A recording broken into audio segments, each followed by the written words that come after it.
Bonjour tout le monde. Alors voilà un petit commentaire, je n'ai plus fait depuis longtemps. Donc commençons par l'intro qui était tournée bien entendu sur fond vert avec mon frère. La perspective là est un petit peu fausse. Alors pourquoi est-ce que King Kong se balade au milieu de DVD? Donc j'aurais pu faire une forêt, mais j'avais pas le matériel pour, je suis pas sûr que j'y serais arrivé. C'est vraiment une expérimentation, toute cette scène, c'est la première fois que je fais du stop motion. Et j'ai pas mal foiré en le faisant. Il y a pas mal de problèmes que j'ai corrigé après en retravaillant les images sous Photoshop. Et je pense que j'aurais gagné beaucoup de temps en recommençant entièrement le stop motion plutôt que essayer de tout corriger sur ordinateur après. Ça, je crois que ça a été une erreur de ma part. Alors, ici, vous pouvez voir que ici, il y a une scène que j'ai dû retourner entre le moment où j'ai montré cette intro comme teaser, voilà cette scène-là où on me voit rire. Quand j'avais sorti cette intro en début en tant que teaser de l'épisode, je regardais devant moi. Alors qu'évidemment, ce que je dois regarder, c'est King Kong qui est en haut. Et donc, je m'en suis pas rendu compte en tournant la scène, je me suis rendu compte en faisant le montage. Et donc, j'ai dû retourner cette scène et sortir le fond vert.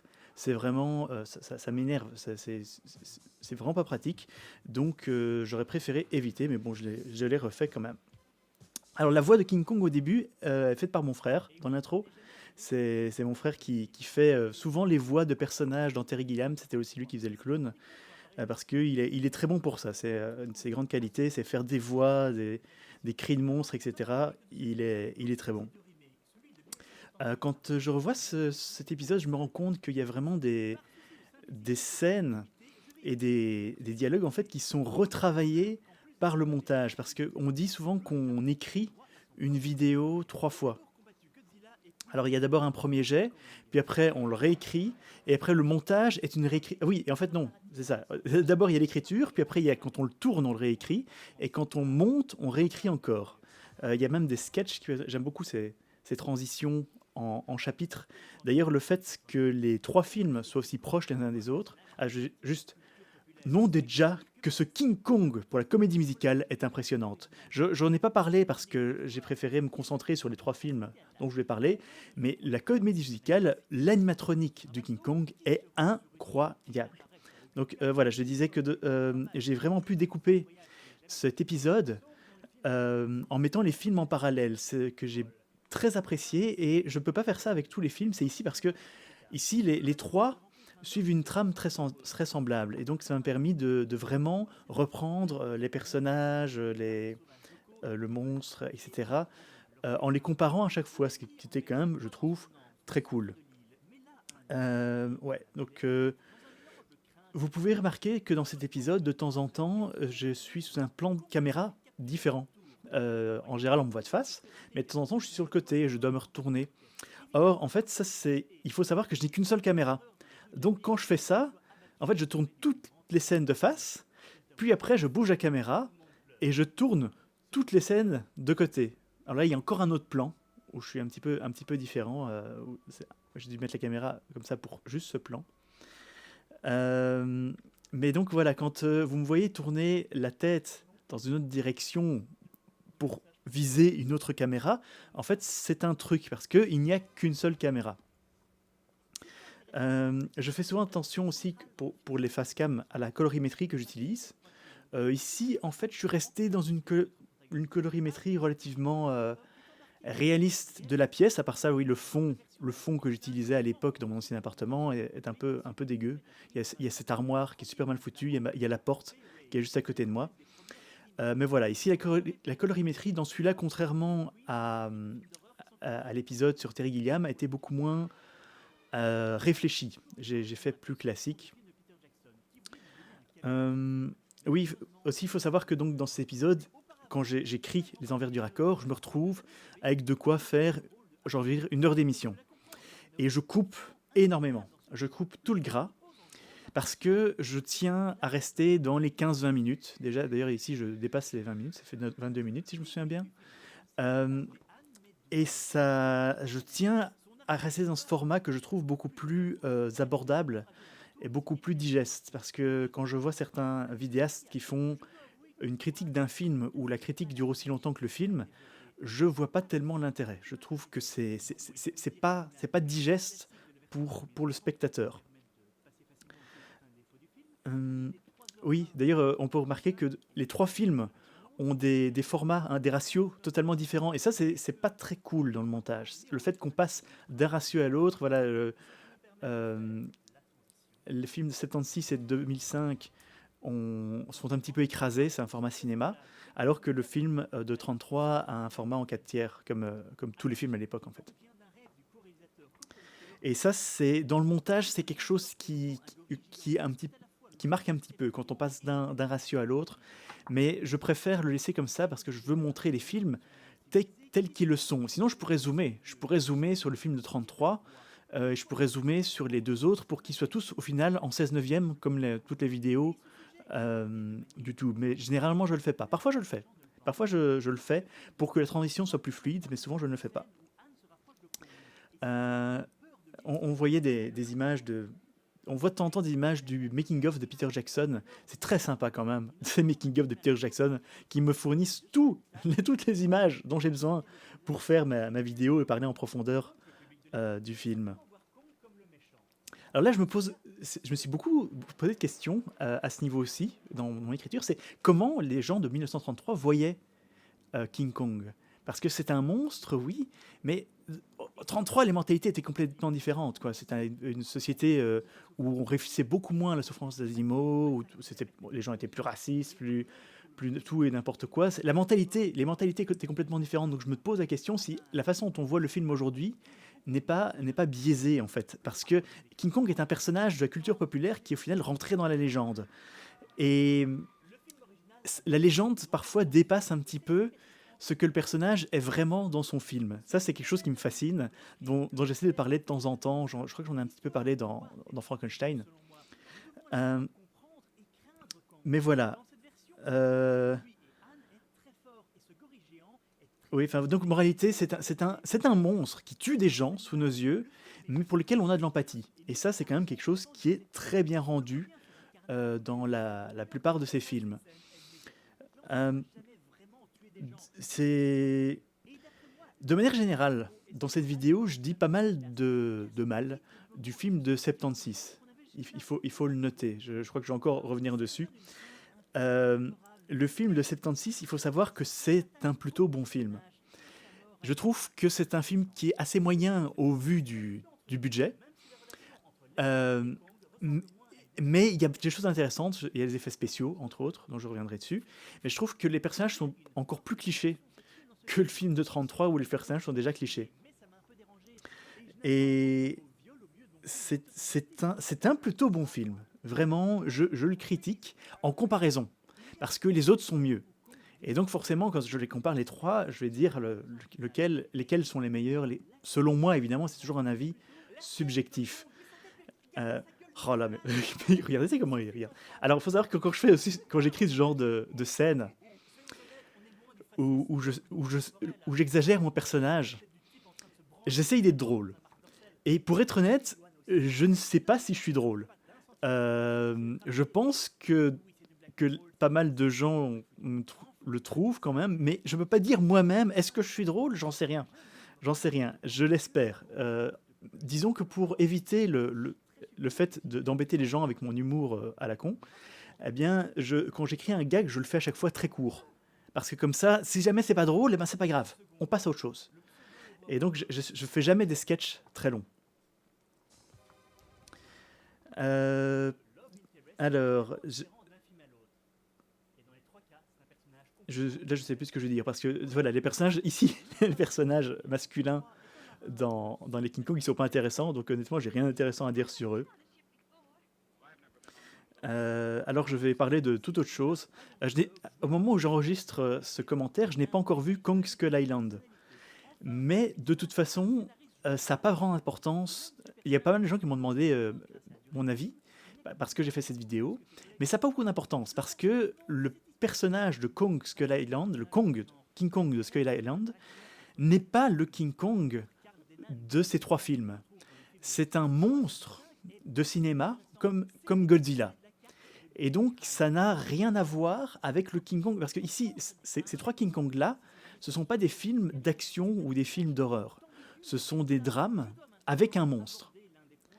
Or, le Kong Skull Island, je sais d'avance que ça va être un film action, déjà qui veut se relier ensuite à Godzilla, avec un King Kong qui est beaucoup plus grand.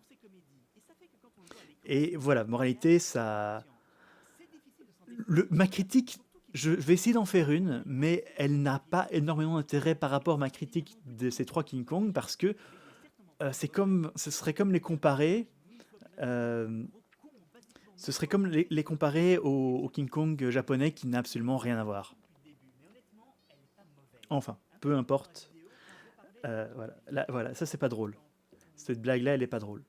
Et je l'ai vu pendant le montage, mais je me suis dit, ben, faut que je la garde, sinon la transition... Oh, regardez, effets spéciaux super cool. Cette immense marionnette géante, c'est quand même vachement cool. Enfin voilà. Ça, c'est vrai, tout à fait, en effet, tout à fait une grosse critique du film de 2005, c'est qu'il est trop proche du film de 33, c'est trop un hommage. Ça dit, ce genre, j'adorais pouvoir faire ça, ces petits montages. J'essaie toujours d'en mettre au moins un dans mes envers du raccord. Un petit montage comme ça où je peux comparer, où je parle pas. Parce que moi, je balance information, information, information, information. Parfois, je parle un petit peu vite et tout.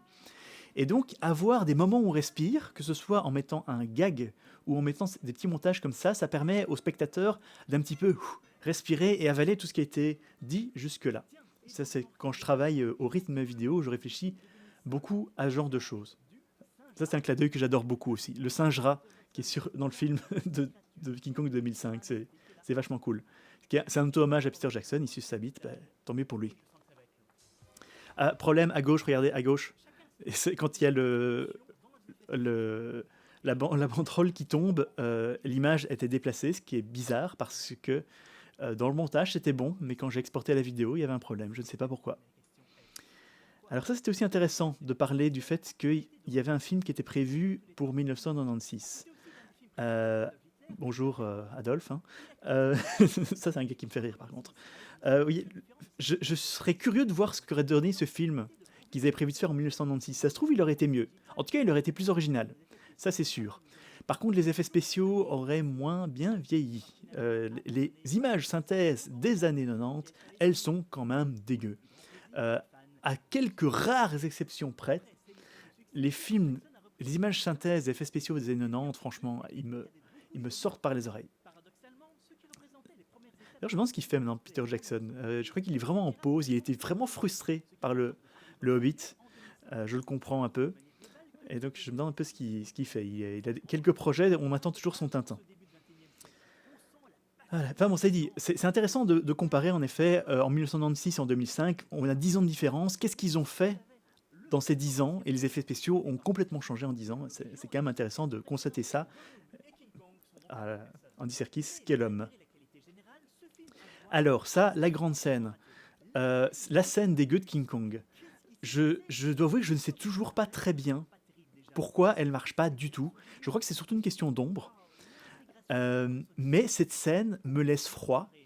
Et j'avais regardé ce film avec ma copine et ça avait laissé complètement froid. Et j'ai du mal à expliquer pourquoi.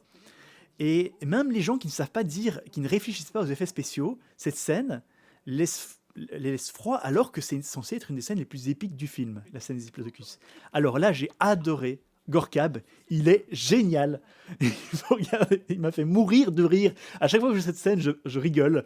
Regardez ça, oh j'adore ce moment.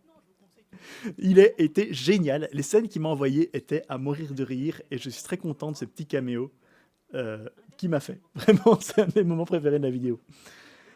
Enfin bon. Détail que je remarque aussi en réécoutant mon épisode, à partir de cet épisode-ci, je travaille beaucoup mieux les musiques de fond dans l'épisode. J'essaye de faire des musiques vraiment très légères, très discrètes,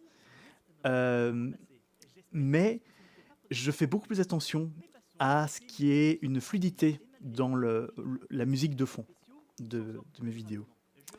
Voilà. Donc oui, revenons plutôt au film de 76, avec des effets spéciaux ambitieux, il faut l'avouer, parfois cool, Mais il y a eu une dispute entre plusieurs équipes, d'après ce que j'ai compris, qui a fait que le budget a été craché dans tous les sens. Et parfois, voilà, là, on a le gigantesque animatronique qui a coûté une fortune et qui n'est presque pas utilisé. Et qui, honnêtement, a des mouvements dégueux. Regardez ça, il bouge super mal. Ils auraient beaucoup mieux fait de faire un montage entre deux plans. Enfin bon. Et alors, oui, encore une petite erreur, il y a pas mal d'erreurs d'ailleurs. Là, qu'on le voit, on le voit. Hop, là, c'est pas Carlo Rambaldi. Donc, je sais pas pourquoi j'ai utilisé cette photo-là. Parce que c'est une photo avec pas Carlo Rambaldi. Donc, mais bon, peu importe. Il y a plusieurs, petites erreurs dans ce film, dans cette vidéo. Mais voilà, pour être honnête, ce dont je voulais parler quand j'ai fait cette vidéo, c'est les effets spéciaux, parce que ça me fascine. J'adore regarder ce genre de film comme King Kong, parce que en fait, chaque plan, c'est un truc différent. Et ça me fascine. J- Aujourd'hui, les films, tu regardes, oui, ok, il y a des techniques qui évoluent, tu peux réfléchir à comment c'est fait numériquement. En fait, oui, ils cachaient pas ils cachaient pas la caméra comme ça, hein. Ça, c'est n'importe quoi. C'est juste pour une représentation visuelle facile pour vous. Mais ils cachaient pas la caméra. D'ailleurs, la caméra, là, l'objectif est pas du tout bon, mais bon. Ils cachaient pas l'objectif comme ça. Ils mettaient un plan, une vitre peinte devant la caméra. C'est comme ça qu'ils faisaient, en réalité. Peu importe. Voilà, d'ailleurs, j'avais même pas à parler du monde perdu cette vidéo, mais je l'ai fait parce que c'était un effet spécial que je trouverais très cool à expliquer. Et je ne pense pas que j'aurais eu d'autres occasions pour le raconter. En plus, ça permet de voir un petit peu l'évolution des effets spéciaux sur une petite dizaine d'années, entre les années 20 et 30.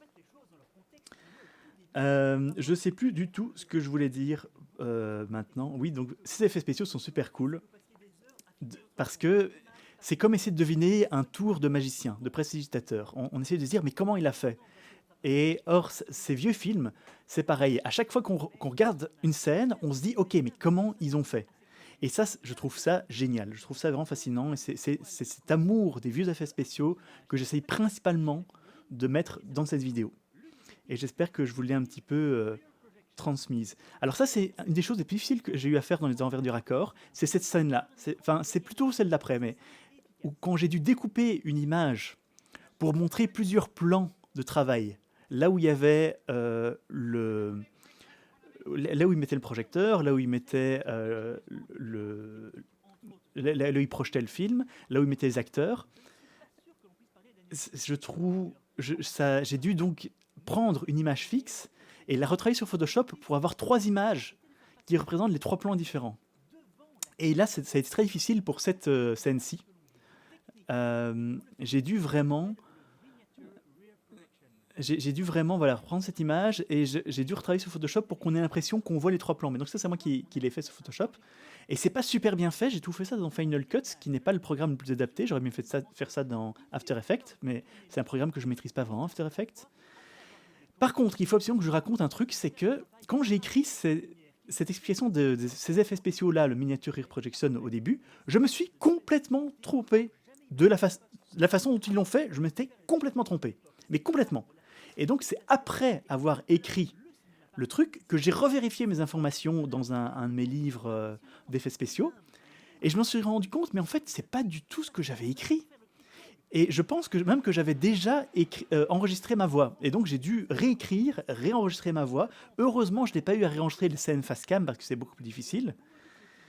Mais il y a plusieurs points sur lesquels j'ai failli raconter des très grosses conneries. D'ailleurs, là, vous pourrez remarquer que la transition, le face cam et la caméra sur le côté, elle est un peu dure, cette transition. Et c'est parce que j'ai coupé une partie de mes dialogues. Parce que, à nouveau, je me suis trompé dans une information. Je disais à ce moment-là, oui, les gens ont été surpris parce que il n'y avait pas de bande-annonce à l'époque, donc ils ne s'attendaient pas à ce qu'ils allaient voir, et ils ont été très surpris de voir ces images. Or, c'est faux, il y avait des bandes-annonces au cinéma. Pas partout dans le monde, mais dans les plus grands cinémas des États-Unis, il y avait des bandes annonces pour les films, donc les gens savaient plus ou moins, avaient déjà des images de King Kong avant d'aller le voir. Même si ça a dû bien les surprendre parce que les effets spéciaux étaient incroyables pour l'époque, hein, faut pas l'oublier. Ah, enfin voilà, donc on arrive tout doucement au bout et là j'ai plus grand chose à dire, je dois l'avouer. Euh, donc ça, c'est quand même très cool. Je suis très étonné que cette scène de King Kong, j'ai dû aller la chercher sur Internet parce que elle n'est pas dans mon coffret version longue du King Kong de 2005. La scène du Spider Pit recréée comme à l'époque. Et donc, je suis très étonné, 76, je vais revenir là-dessus aussi d'ailleurs. Je suis très étonné que cette scène du Spider Pit n'était pas sur le DVD version longue, ils en parlent pas dans les bonus, alors que c'est quand même un truc cool. Et donc j'ai dû aller chercher sur internet. Je sais pas si le lien que j'ai mis en description pour aller la chercher est encore juste, mais bon. Alors 76, je disais, oui, pourquoi est-ce que je montre la date? C'est donc moi j'ai pas envie de changer ma façon de parler. Voilà, je suis belge, donc je vais dire 76, je vais dire 92, etc. Mais rien que le fait d'avoir la date sous les yeux, les Français vont avoir en tête 76. Et donc, même si jamais ce que je dis ne correspond pas, ils n'ont pas besoin de réfléchir, parce que si je faisais que dire 76, il leur faudrait une seconde pour dire, ok, oui, pour les Belges, 76, ça correspond à quoi? Oui. Je reste dubitatif pour Skull Island, il faudrait que je le vois quand même. Euh, voilà, les Français, ils doivent réfléchir pendant une fraction de seconde à 76 dans la bouche d'un Belge, ça correspond à quoi? Ah oui, 76. Euh, et donc, en mettant la date en chiffres, ça donne immédiatement l'information, il n'y a pas besoin de réfléchir. Et voilà. Donc, c'était mon commentaire de King Kong que je fais avec 1 an et demi de retard. Voilà. Pas, pas ma fin la plus inspirée, ici, euh, pour un envers du raccord. Je préfère bien mieux celle du blob, hein. Voilà, donc avec 1 an et demi de retard, je finis quand même par enregistrer ce commentaire de King Kong. Et d'ailleurs, je parle du blob, vous allez pouvoir tout de suite suivre mon commentaire du blob, qui, j'espère, va vous plaire. Et donc ça, je vais pouvoir le faire avec un truc beaucoup plus frais. Tiens, petite information que j'ai oublié de dire, c'est au tout début dans l'intro, quand mon frère se fait attraper par King Kong, c'est la voix de Samuel Buisseret qui est utilisée quand il hurle. Et ça sort d'un épisode, j'avais oublié de le dire au tout début de cet épisode, ça sort d'un making-of. Et donc, nous allons passer maintenant au blob. Et donc, le blob, qu'en dire si ce n'est que déjà, il faut savoir que l'intro a été assez difficile à tourner, entre autres parce qu'il y avait des scènes en extérieur. Il faut savoir aussi qu'elle a été tournée sur plusieurs mois. Et donc, je vais vous démontrer ça d'une manière très simple. Je suis très étonné de ne pas avoir reçu de message en ce sens. Alors, il faut savoir que ce que je siffle à ce moment-là, c'est Love is Like Drugs de John Tron. Donc, je ne sais pas pourquoi, il fallait que je siffle quelque chose. Et donc, j'ai sifflé ça. Alors, regardez bien que mon frère a des cheveux longs dans cette scène-ci. Regardez bien ses cheveux. Oui, ses cheveux sont longs. Et alors, il rentre et... magie! Ses cheveux, maintenant, sont courts. Parce que la scène a été tournée sur plusieurs mois. Alors, c'est particulièrement marquant ici, dans le couloir, que l'image est très jaune. Il faut savoir que c'est vraiment assumé. Je voulais essayer de me rapprocher de la colorimétrie du film Le Blob de 1958, où l'image est un petit peu désaturée comme ça, avec un côté jaunâtre. Et j'ai voulu reproduire ça. Alors après, on peut ne pas aimer. J'aurais peut-être dû le faire un petit peu moins. Mais il faut savoir que dans tous les cas, c'est volontaire. D'ailleurs, j'ai dit que c'était tourné sur longtemps. Il y a plusieurs moments où on a dû annuler un tournage parce qu'on n'avait pas le t-shirt qu'il fallait, on n'avait pas le pantalon, le truc qu'il fallait. Alors, les bruits du blob, il faut savoir que c'est moi qui les ai faits. Je suis bien content de ne pas avoir filmé le moment où je les enregistre parce que c'était de la salive dégueulasse.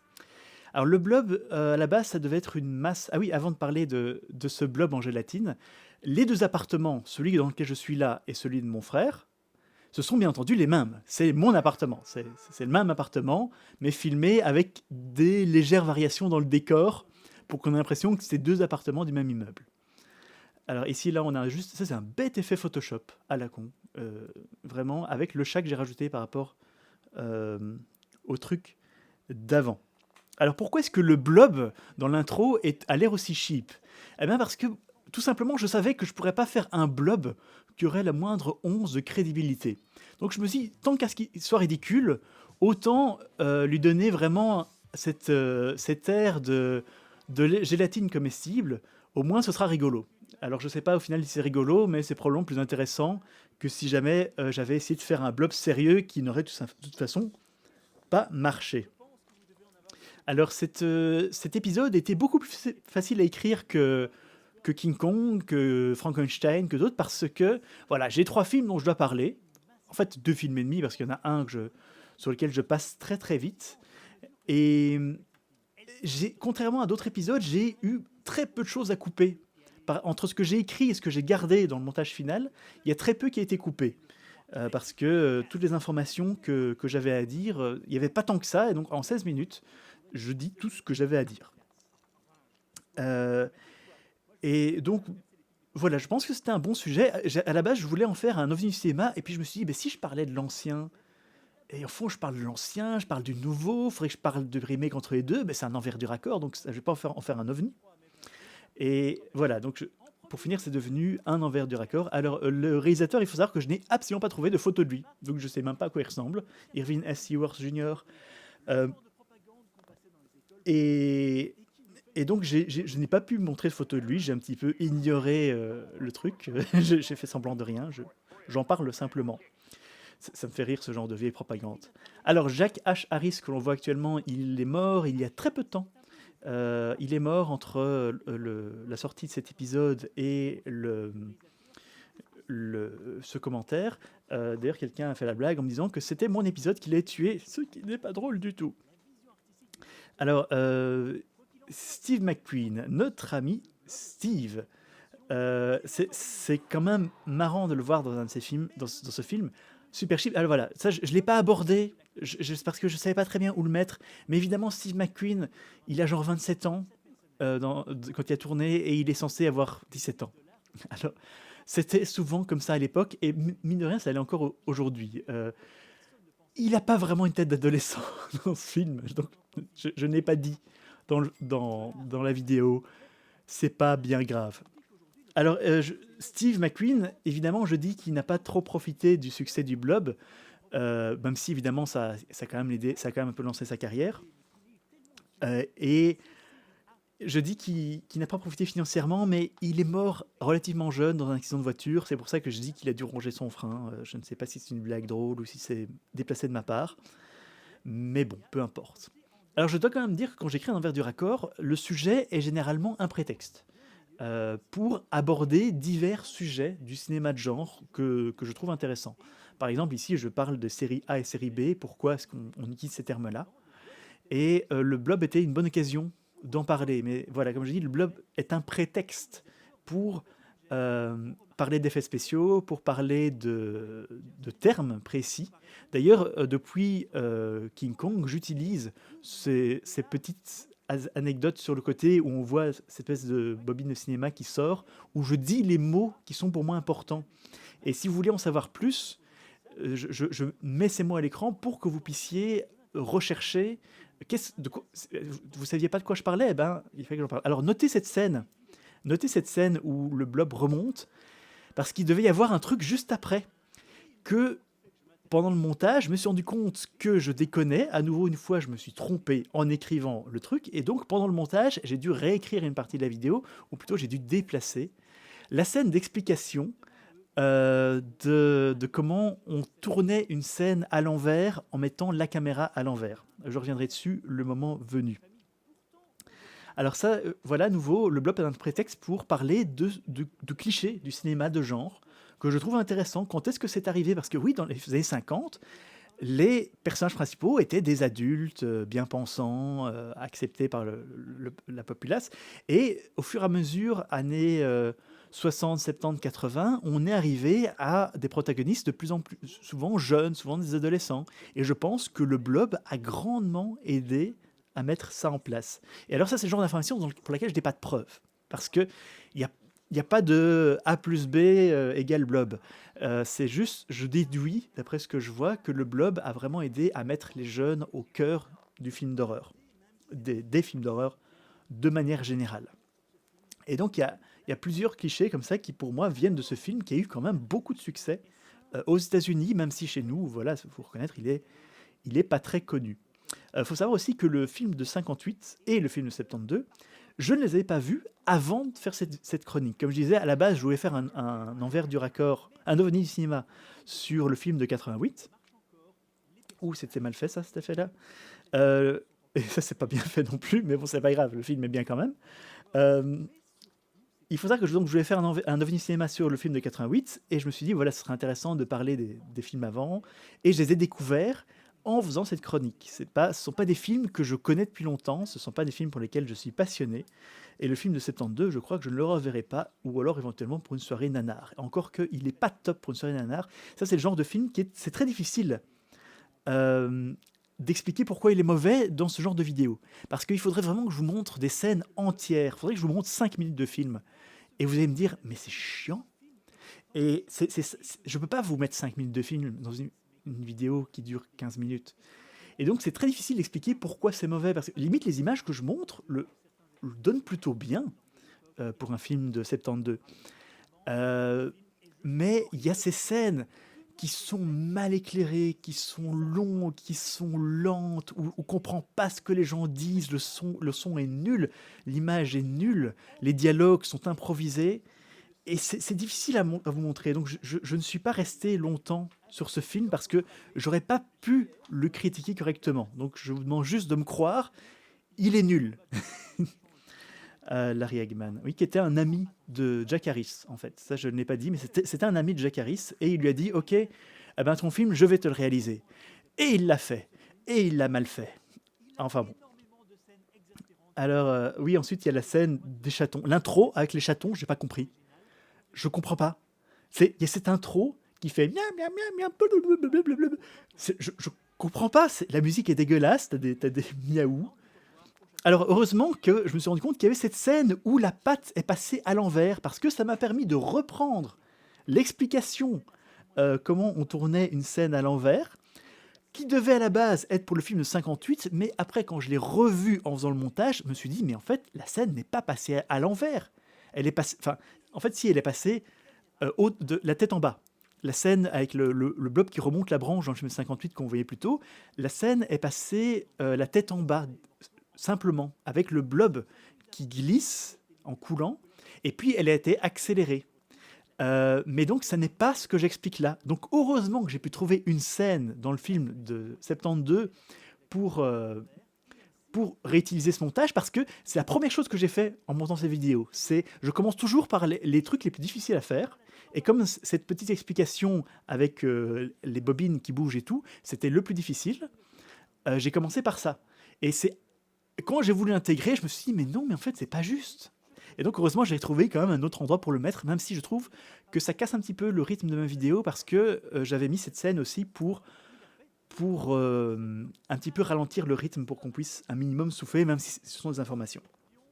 Alors, euh, le film de 88, au final, je n'en dis pas beaucoup, parce que c'est un film que je veux... Il n'y a pas grand-chose à dire autour de lui. Il n'y a pas de grandes histoires autour de lui, à part ses effets spéciaux qui sont très intéressants à analyser. Et donc, c'est un film que je voulais plus montrer qu'expliquer. Et donc, c'est un film qui aurait fait, en effet, un très bon OVNI cinéma. Je n'ai plus besoin de le faire maintenant. Mais par contre, tu vois, vous voyez, le film de 58, il y a toute une histoire autour. Il y a tout un mythe. Alors que le film de 88, il n'y a pas de mythe. Il y a juste ce film qui est bien, qui est fun. C'est un film qui est super fun. Euh, il sans grande prétention, hein. Je veux dire, il y a des scènes qui sont bizarres, il y a des scènes qui sont pas toujours bien faites, mais qu'est-ce que ce film est drôle et quelle obscurité. Ça, cette scène est géniale. Quand le truc plah s'écrase, c'est génial. J'adore vraiment ce moment. Mais c'est un film qui est très chouette à regarder, que je conseille 1000 fois, mais à part vous parler des gens qui ont travaillé dessus, j'avais pas grand-chose à en dire. Euh, alors oui, d'ailleurs, il faut noter que cette scène avec le blob qui colle au plafond, ça me fait très fort penser à la scène du sang qui s'envole dans le premier Freddy. Je ne sais pas si c'est le même effet qui a été utilisé. À nouveau, ce brave homme-là, je ne le connaissais pas avant d'écrire pour cet épisode. Je l'ai découvert en faisant cet épisode et je me suis rendu compte à quel point c'était quelqu'un d'absolument génial. Euh, mais oui, alors, Jim Henson. Parlons un petit peu de Jim Henson. Comme vous pouvez voir, ici, nous avons à l'arrière, vous voyez le livre. Et hop, le livre n'est plus là. Parce que, comme j'expliquais dans King Kong, ces deux scènes ont été tournées avec un grand décalage, vu que je n'ai qu'une seule caméra. Donc quand je fais semblant de regarder sur le côté, il faut que je bouge la caméra. Et donc je tourne toutes les scènes face cam, puis je tourne toutes les scènes avec la caméra sur le côté. Heureusement que maintenant mon décor s'adapte beaucoup mieux à ça que le décor que j'avais dans mon ancien appartement. Jim Henson, je compte le faire. J'ai déjà prévu l'intro de Jim Henson que j'ai envie de faire depuis longtemps. Il faut que je vois ce que j'aurais d'intéressant à dire sur Jim Henson. Et donc il faut que je lise encore son autobiographie, j'ai des documentaires, etc. Mais je pense quand même que c'est un personnage qui se voit moins... Voilà, ce qui est très intéressant avec Terry Gilliam, c'était que sa vie se voit dans ses films. Et je ne sais pas si ce sera le cas de Jim Henson. Et donc, je ferai quand même un envers du raccord sur lui. Mais je ne sais pas si ce sera mon meilleur envers du raccord, loin de là. Parce qu'en soi, même les effets spéciaux de Jim Henson, ils sont très chouettes. Mais ils sont pas très intéressants à analyser parce que c'est juste, voilà, il y a un type en dessous. Ou c'est un animatronique. Ou il y a un type en dessous qui fait la marionnette. Revenons plutôt sur le blob, là, parce que je suis parti sur Jim Henson. Ici, ce qui est intéressant de noter, c'est que donc je vais parler du Blobfest. C'est cette vidéo du Blobfest qui m'a donné envie de faire tout un envers du raccord. Je me suis dit, oh là là, James Rolfe, qui est un petit peu mon maître à penser, j'adore James Rolfe, qui est donc le Angry Video Game Nerd. Je n'adore pas tous les Angry Video Game Nerd, mais quand il parle de cinéma, il est super intéressant parce qu'il connaît super bien son sujet. Et donc là, il est parti au Blobfest, ça m'a donné ces images, et je me suis dit, il faut que je les utilise. Et c'est un petit peu ces images qui m'ont dit, ok, j'ai de quoi faire toute une légende, parler de la légende du blob, qui est quand même beaucoup plus intéressant que dire, ben voilà, il y a 3 films, ils sont un peu comme ça, comme ça, comme ça. Non, faut qu'il y ait plus, faut qu'il y ait du jus, faut qu'il y ait du gras, faut qu'il y ait de la matière, quoi. Et donc je remercie indirectement James Rolfe pour m'avoir donné, à travers ces images, l'envie et l'occasion de parler du Blobfest et tout ça. Le remake du Blob, je suis pas contre. Je suis pas contre, mais honnêtement, il faut trouver un réalisateur qui suivra le trip. Je ne veux pas qu'on se retrouve à nouveau avec un effet comme le remake pseudo-préquel de La Chose, The Thing, où il y a eu récemment un préquel qui est en fait un remake déguisé. Et ils avaient prévu, pour ce nouveau La Chose, ils avaient prévu des super effets spéciaux qu'ils n'ont pas utilisés. Ils les ont pas utilisés, ils ont tout fait en numérique, et ça donne pas bien. Je regrette. Alors le Blob, oui, si on a James Gunn, là je dis 3 fois oui, si on a un réalisateur qui comprend, si on a Tom Savini pour le réaliser, pourquoi pas. Alors hop, quand je baisse, petite note, quand je baisse mon mouchoir, c'est en fait, j'ai dû reprendre une scène où je montre mon mouchoir au visage et la passer à l'envers parce que je me suis rendu compte que je n'avais pas tourné cette scène où je baisse mon mouchoir. Et il faut savoir que j'ai beaucoup rigolé en tournant ce final. Donc oui, le remake, pourquoi pas, si c'est bien fait, comme je dis dans la vidéo. J'adore ce plan, les zooms, ce petit final, il fallait que je le mette quelque part. Autant le mettre à la fin, là où c'est rigolo. Et je vous remercie pour cette critique. Et je n'ai plus qu'à vous dire bye bye bye bye pour plus de vidéos en tout genre.